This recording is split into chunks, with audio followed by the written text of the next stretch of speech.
The town of Port Fairy is located along the southeast coast of Australia. Official records show the first settlement of the land was in 1827. I can only dream of what it must have been like. The sea in this area was just teeming with fish. Apparently the old blokes, they just put a hook in, they didn't even have to bait the hook. You know, fish were just about walking on water to get in your boat. And the only danger was that you'd catch so many you'd sink your ship. You know, that was the only reason that ships would come home to shore, was because they were so full. The early settlers flourished, and the bountiful fishing laid the foundation for a growing economy. Early settlers included sealers, whalers, and various seamen. A young newlywed couple, Sonny and Matilda Dixon, also joined the group in search of a new beginning.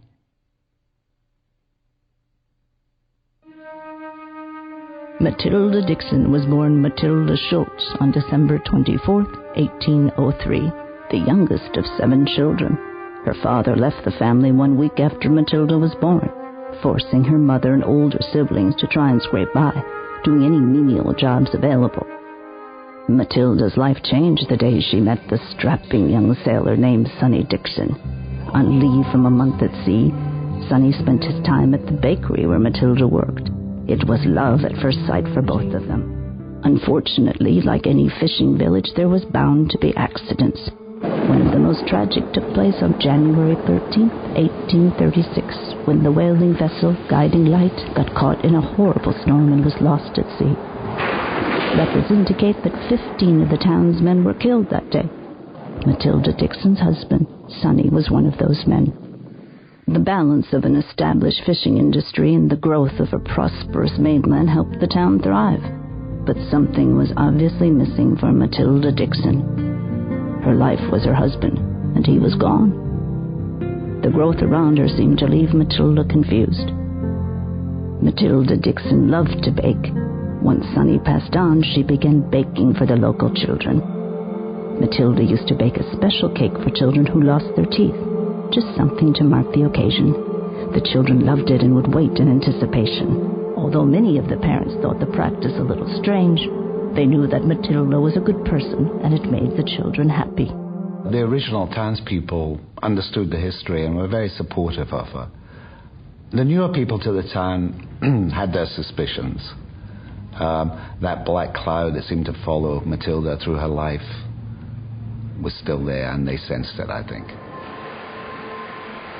It was during a cold night in 1840 when a terrible oven fire raced through Matilda's house. Many say while she was trying to finish some special treats for the children. By the time the town came to her house, the fire was put out. Matilda refused to come to the door or seek assistance. Things changed for Matilda in the town. She no longer went out during the day or allowed the children to stop by. The town began looking at her with a little more skepticism. Oh, it was such a tragedy. But Matilda was strong. She had a good heart. Well, she didn't bake for the kids any longer, but she still exchanged gifts for their teeth. Now she had to wait until dark, though, until the town was asleep. The children would leave a tooth wrapped in a handkerchief tacked to their front door, and Matilda would wander the streets, leaving small change at the house's doorstep. It was rumored her face was hidden behind a simple porcelain mask. Matilda's acts of kindness and her tragic past helped ease many of the townspeople's growing anxiety surrounding her strange actions. The night of September 23, 1841, changed everything.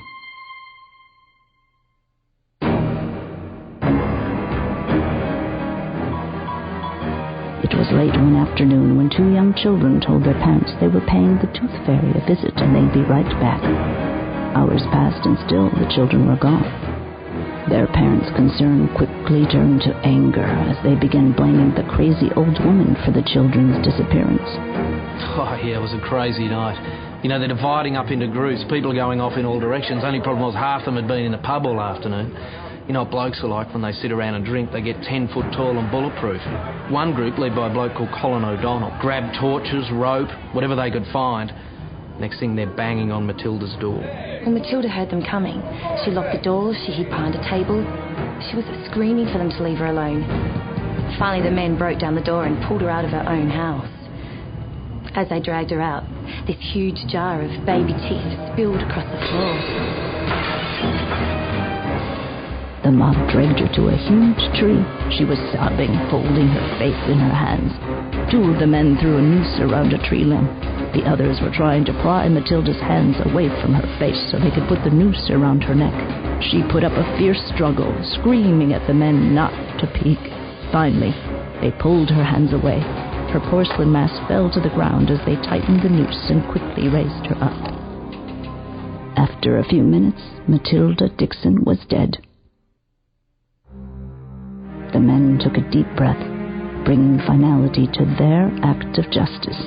Well, the townspeople stopped dead in their tracks when they saw Matilda Dixon's lifeless body dangling from the tree, her white gown blowing in the breeze. Then the crowd slowly parted, revealing the two small children everyone was looking for. Well, the head of the lynch mob's eyes opened wide when he saw that, and he rushed over and cut Matilda's body down, quick smart. It was too late. Matilda Dixon was dead, an entire town guilty of her murder.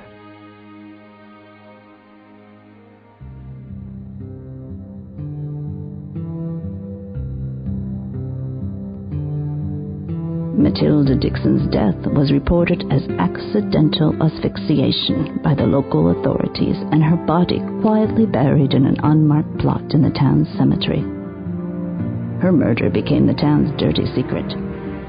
In 1861, the town continued its desecration of Matilda Dixon when they needed to move the original cemetery to make room for modern expansion. As part of this move, Matilda was supposed to be relocated to a final resting place. Unfortunately, her body was lost and to this day has never been found.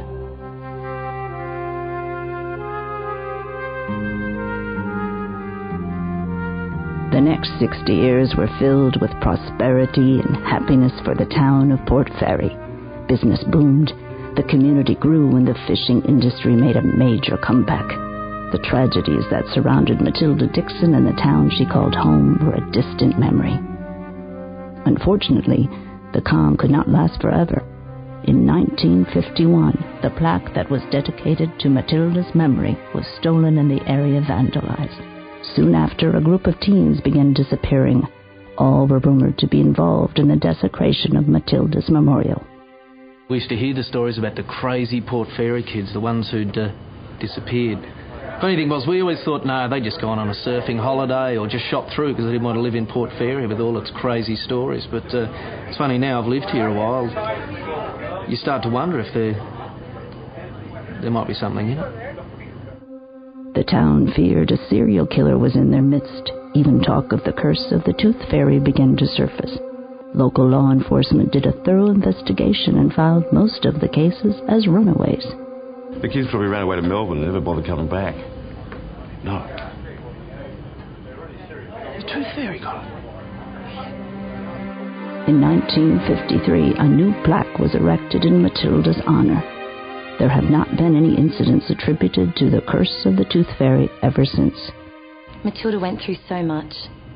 She was reduced to the point of a freak show. To the point where she had to wear a mask. She was a strong woman. A good woman. She didn't deserve to die. In a weird twist of fate, the curse is now considered a legend, and the small town of Port Fairy, Australia, has become a tourist destination for many of those who are drawn to the sad life and tragic death of Matilda Dixon, the Tooth Fairy.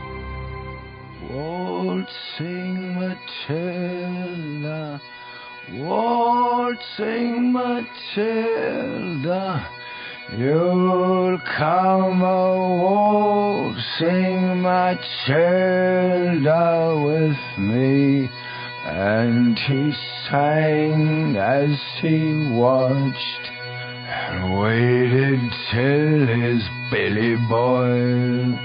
You come a-waltzing Matilda with me.